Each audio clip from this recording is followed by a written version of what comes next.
docteur. Bienvenue à vous. On a toujours été soucieux Gratitude et bonsoir à tout le monde. Bonsoir, Merci docteur. Merci d'accepter notre invitation, surtout. Et on vous souhaite une bonne soirée. Ça va être une émission dantesque, une émission sans doute d'anthologie. Il voit l'avenir comme une équation à réécrire. Défenseur de la cause noire, il a compris que l'émancipation passe définitivement par la maîtrise des leviers économiques.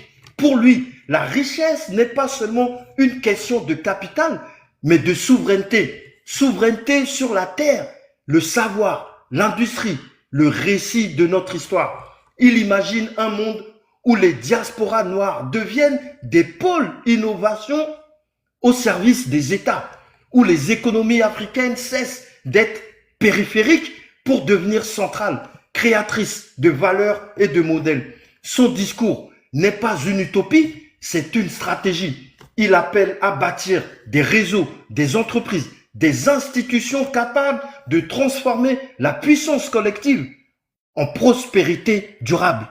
Dans son regard, l'avenir noir n'est pas une promesse, c'est un plan.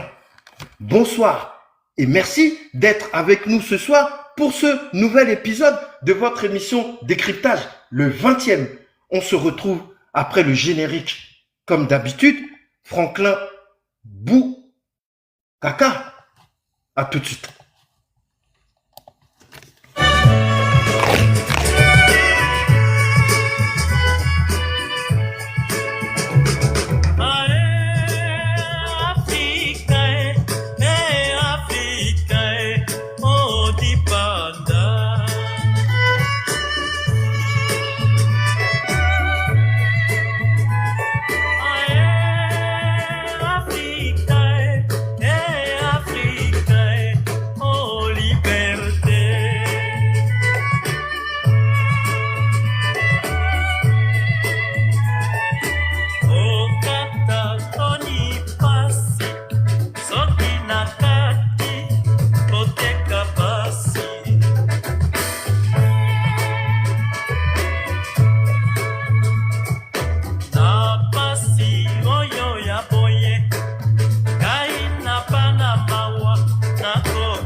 Bonsoir et bienvenue à tous. Aucune démonstration n'est inutile, tout est à dénoncer. Ayons cette patience des tâches humiliantes. Elles mériteront un juste oubli le jour où se sera pris le pouvoir pour lequel se sera déroulée la lutte. Nous avons le plaisir de recevoir un médecin et spécialiste des questions humanitaires formé entre la Côte d'Ivoire, la Guinée et la France. Après une scolarité à Bongouanou et l'obtention d'un baccalauréat série D au lycée d'Ouakro en Côte d'Ivoire, il entame des études de médecine à l'université d'Abidjan. Il poursuit son parcours académique à l'université Gamal Abdel Nasser de Conakry en Guinée, où il soutient une thèse de doctorat consacrée au trouble psychiatrique chez les réfugiés libériens et sierra-léonais. Un travail mené au centre psychiatrique du CHU de Douka en Guinée-Conakry, sous la direction de professeurs de médecine de renom. Souhaitant élargir son expertise, il se spécialise ensuite en transport aérien et évacuation sanitaire à l'université Pierre et Marie Curie à Paris. Il complète cette formation par une spécialisation dans la prise en charge et le bien-être des personnes trachéotomisées, domaine dans lequel il exerce aujourd'hui en tant que responsable de la planification et de l'accompagnement des patients. Son engagement profond naît de son expérience auprès des réfugiés de guerre dont les récits ont façonné sa conscience humanitaire et sa détermination à contribuer à une Afrique plus juste et résiliente. Cette prise de conscience l'a conduit à l'écriture de plusieurs manuscrits portant sur la santé, l'économie, la mémoire collective et la transformation du continent africain.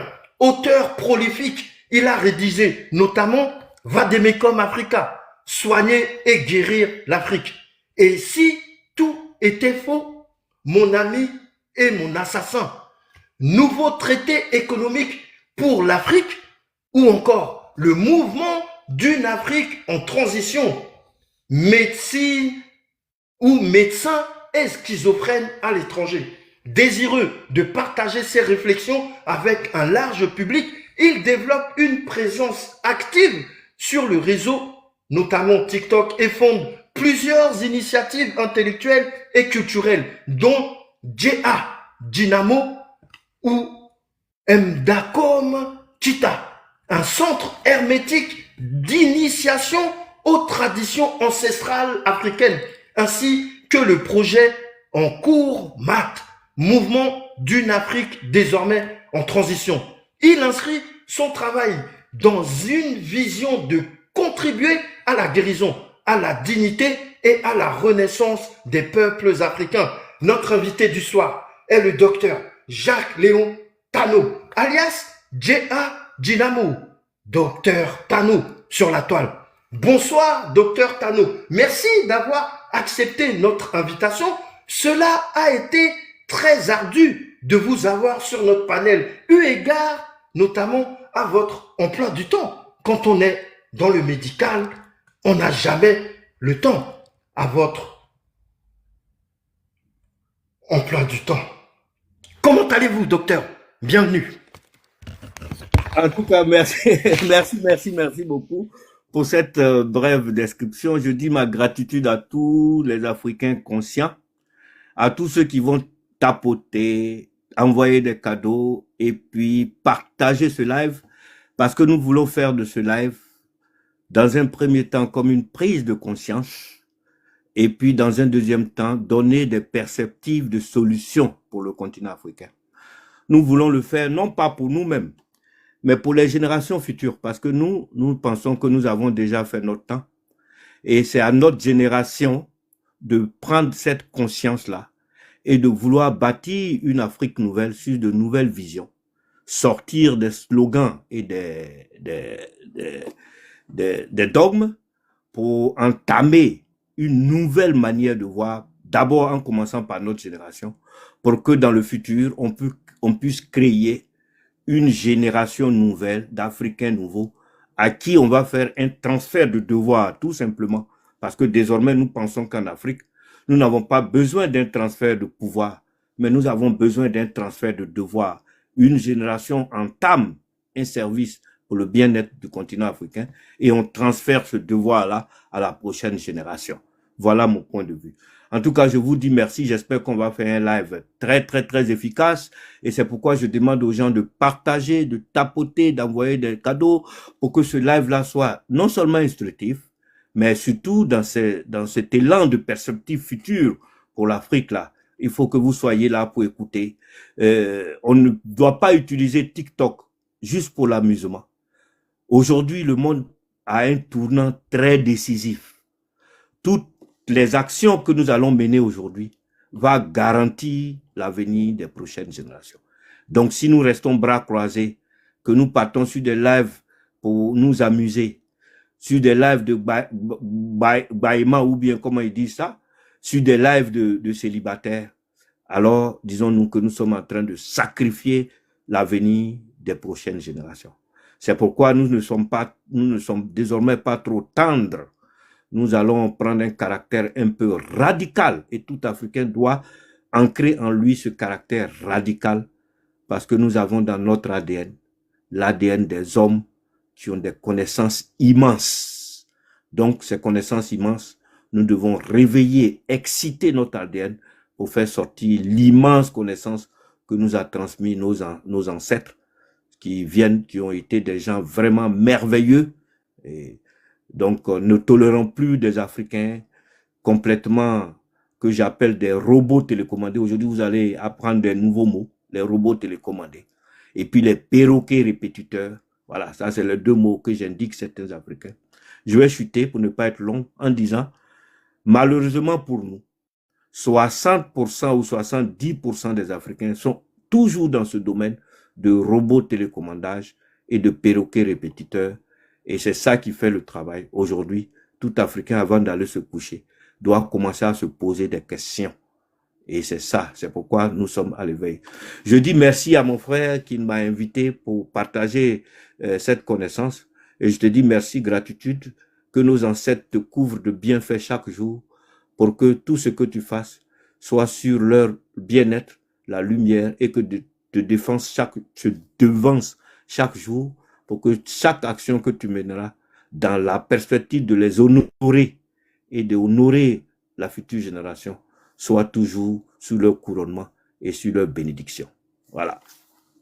Merci beaucoup, docteur, pour cette bénédiction. Que les ancêtres vous entendent. Permettez-moi de m'enquérir de mon acolyte, Monsieur Ricard. Bonsoir. Fautéo, comment vas-tu? Bonsoir, bonsoir, docteur Jacques Tanon. Merci d'avoir accepté partager le panel avec nous.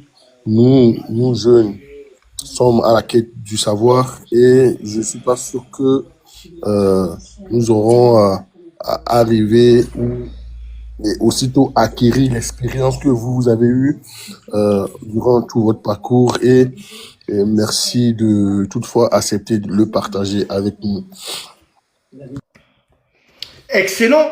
Alors, docteur, vous avez fait une entrée en matière fracassante qui en dit beaucoup sur celui que vous êtes, mais surtout sur la posture que vous adoptez maintenant depuis quelques années. Alors, quel est ce fameux groupe d'action de la génération des indignés d'Afrique et du monde?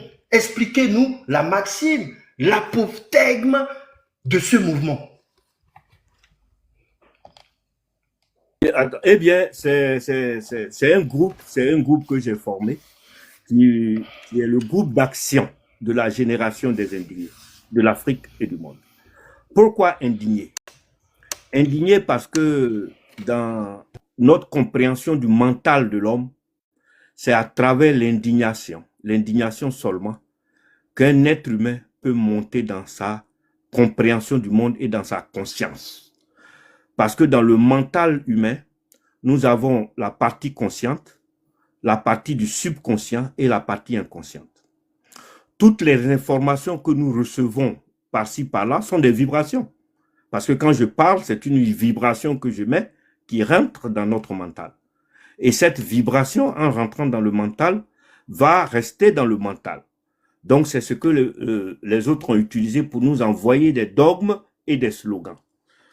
Au fur et à mesure que vous accumulez des dogmes et des slogans dans votre subconscient, le subconscient est rempli complètement de dogmes et de slogans et vous êtes utilisé par ces dogmes et ces slogans pour fonctionner sans vous poser de questions. Bien. Maintenant, pour faire remonter ces dogmes et ces slogans vers la conscience, j'ai dit que, en fait, c'est une machine de questionnement que j'ai appelée la machine broyeuse de slogans et de dogmes. Ça consiste seulement à se poser de simples questions. Le pourquoi, le comment, quel est mon intérêt dans cette affaire et pourquoi ce type-là m'a proposé ce slogan ou ce dogme. En allant chaque soir avec ces questions, vous essayez de questionner en vous-même, dans votre conscience, les dogmes que vous accumulez. Et ça va vous permettre de les éliminer et de vider votre subconscient. Et donc, quand ce subconscient est vidé, vous allez vivre désormais dans la conscience. L'autre aspect, c'est que quand vous ne vous posez pas ces questions et que ces dogmes et ces slogans sont complètement remplis, elles retombent dans l'inconscient. Et quand elles retombent dans l'inconscient, vous vivez que sur votre inconscience. Et malheureusement, plein d'Africains vivent dans l'inconscience. C'est-à-dire, un groupe vit dans l'inconscience, un groupe vit avec le subconscient, les dogmes et les slogans. Rares sont ceux qui remontent ces slogans. Et c'est de là qu'est venue l'indignation. Parce que l'indignation, pour moi, c'est la machine broyeuse des dogmes et des slogans. Quand vous vous posez des questions, vous vous indignez d'abord. Il faut s'indigner. Vous voyez, le colon, pour nous avoir, a agi sur notre caractère d'indignation. Aujourd'hui, on vous dit que un bateau a chaviré au niveau de la Méditerranée, qu'il y avait 30 Africains dedans qui sont tombés avec des femmes et des enfants. Ça ne vous indigne même plus. C'est comme si ça ne vous gratte même pas la peau. Ça ne vous donne aucune interrogation. Quand on vient vous parler de démocratie, vous vous en foutez, vous ne le faites qu'avaler la démocratie.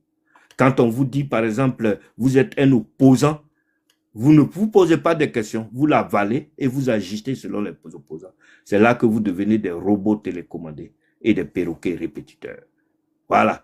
Donc c'est de là que j'ai pensé créer ce groupe, le groupe d'action. On doit être en action pour permettre aux Africains de recouvrer leur caractère d'indignation.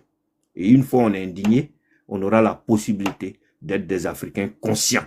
Et ces Africains conscients vont pouvoir agir pour le bien-être des futures générations. Voilà, c'est de là que le concept de Gadinamo est arrivé.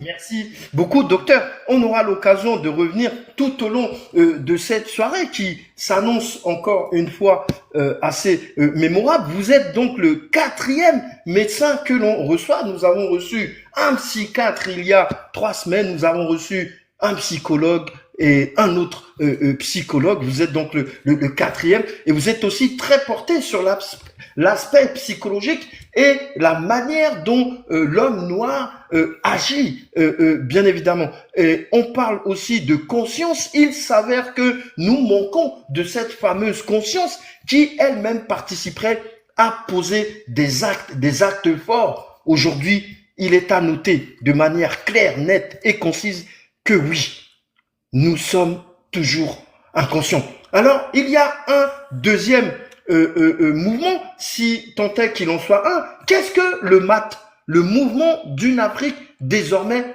en transition? Merci.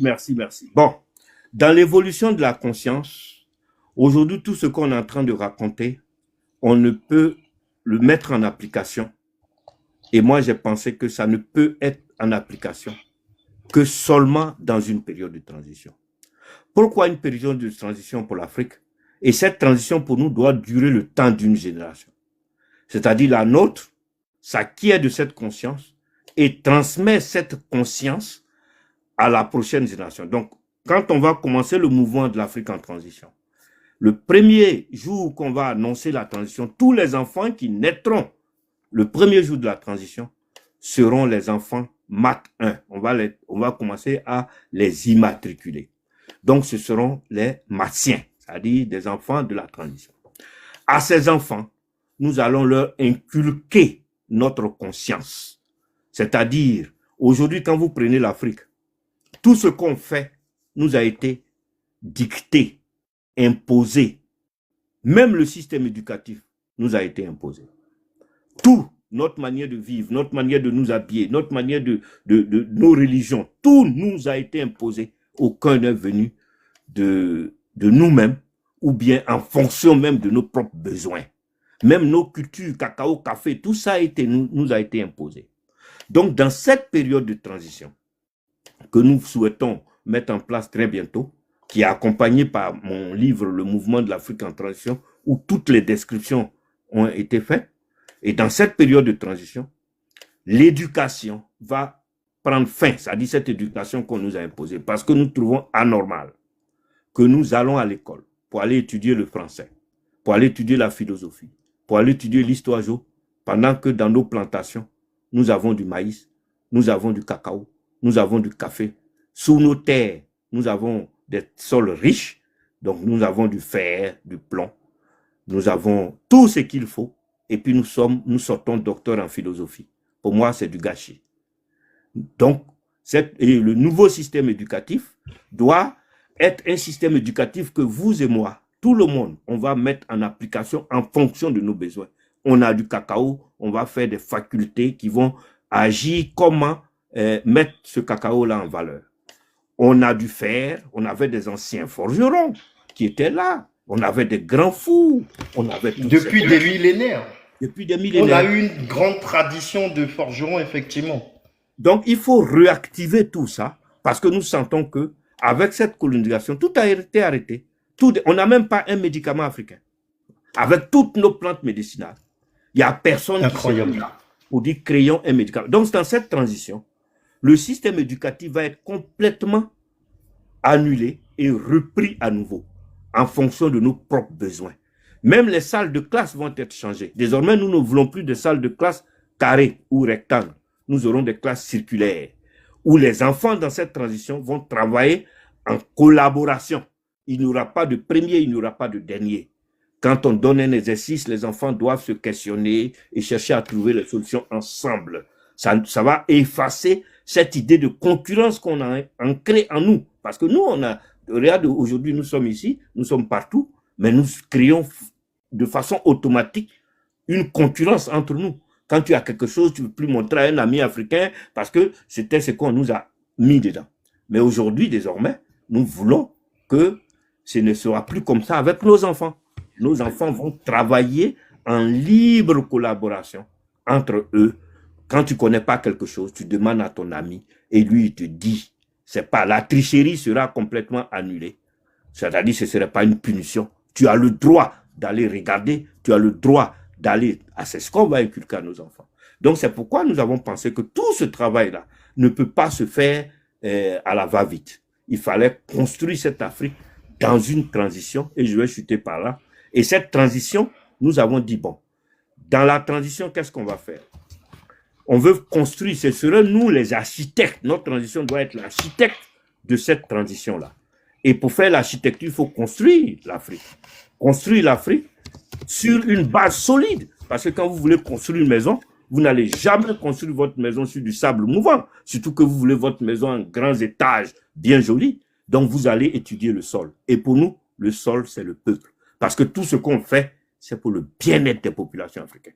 Donc, eux, ils doivent être le sable sur lequel on doit bâtir les piliers de l'Afrique. Et pour que le sol soit solide, ici, dans ce cas, il faut obligatoirement que ces Africains, les populations soient réveillées. Réveillées.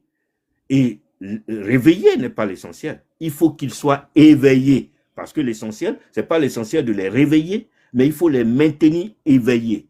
Et pour les maintenir éveillés, on va mettre un système d'information permanente en place pour que les populations, en allant au marché, il y a des haut-parleurs entre midi et 15 heures, où les gens vont informer sur l'évolution du pays, qu'est-ce qu'on est en train de faire, etc. Il faut mettre tout ça en place, les populations informées, actives et participant dans l'évolution de leur propre pays.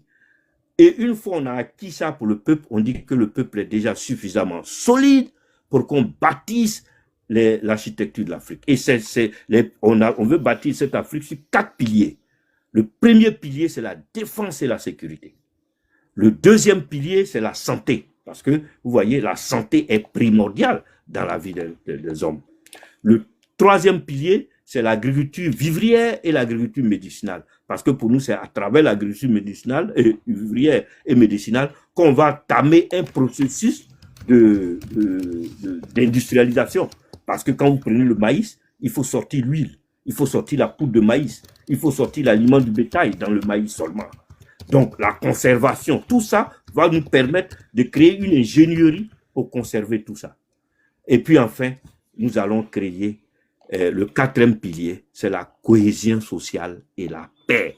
C'est très important dans la vie de l'Afrique. La cohésion sociale et la paix seront les 4 piliers sur lesquels on va construire l'Afrique. Et on me dit, et l'éducation? Je dis, l'éducation sera le ciment. Parce que l'éducation maintenant sera en fonction de la solidification de ces piliers-là.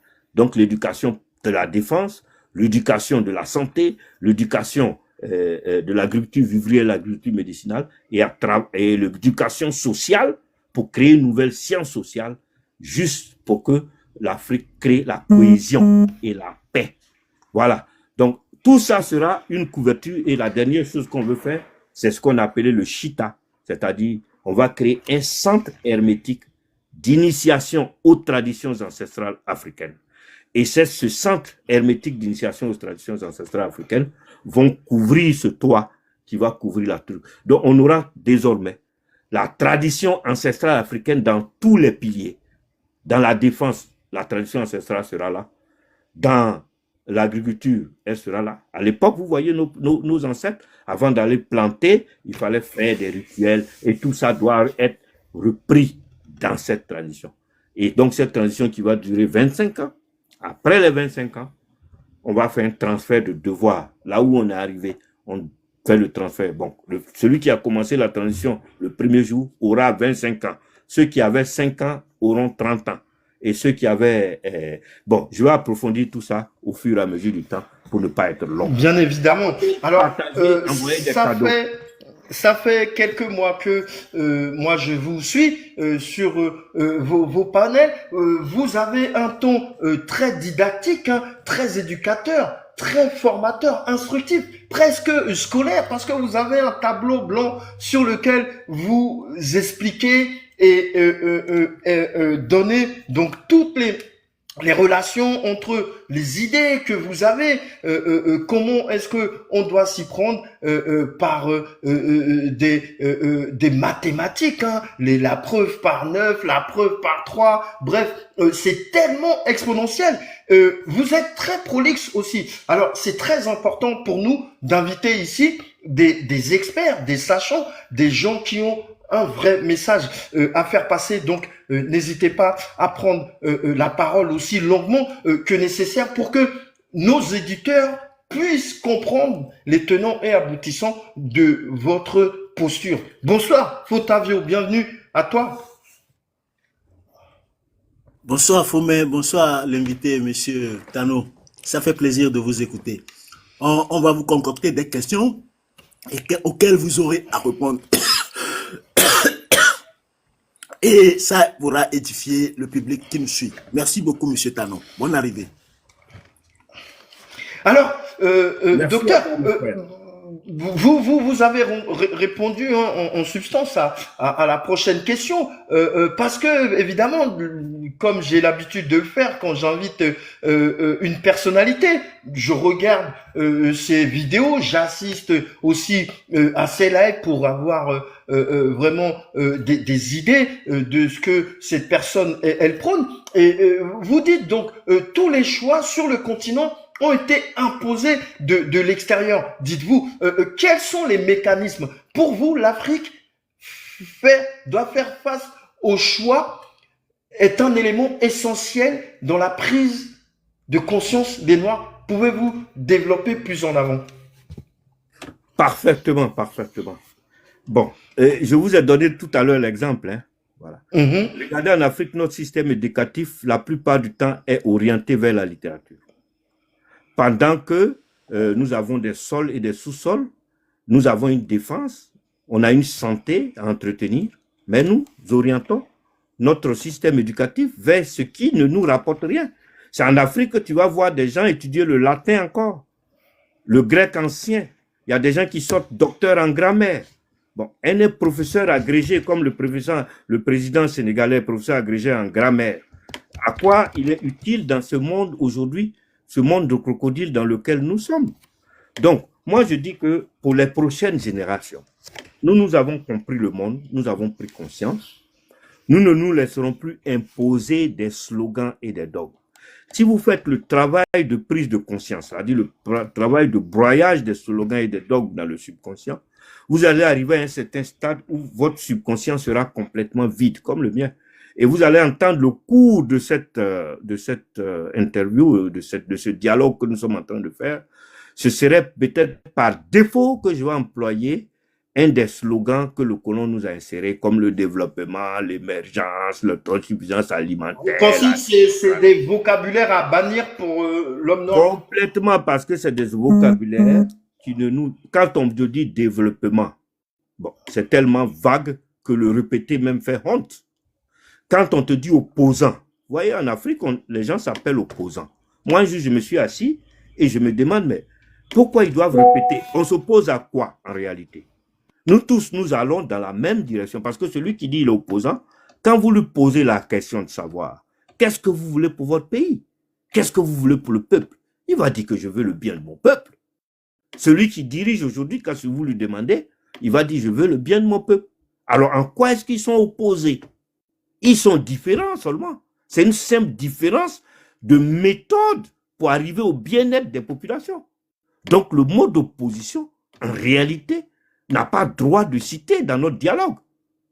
On est différent parce que mon frère Zaiden a dit que lui, il voulait, par exemple, pour le bien du peuple, il veut prendre des crédits, il veut faire des échangeurs. Moi, je vais dire non, pour que le peuple soit heureux, il faut qu'on vive sur nos fonds propres et on va construire la défense, etc., etc. Le peuple va choisir une des méthodes qui l'intéresse. Mais en ce moment, moi, je ne me retourne pas comme opposant pour détruire le travail qu'il fait. Donc, je l'empêche d'arriver au bien-être du peuple, tu vois. Donc, en réalité, ces opposants, moi, je préfère qu'un jour, on les fasse asseoir sur une chaîne de télévision grand vue pour leur demander, en réalité, ils s'opposent à quoi?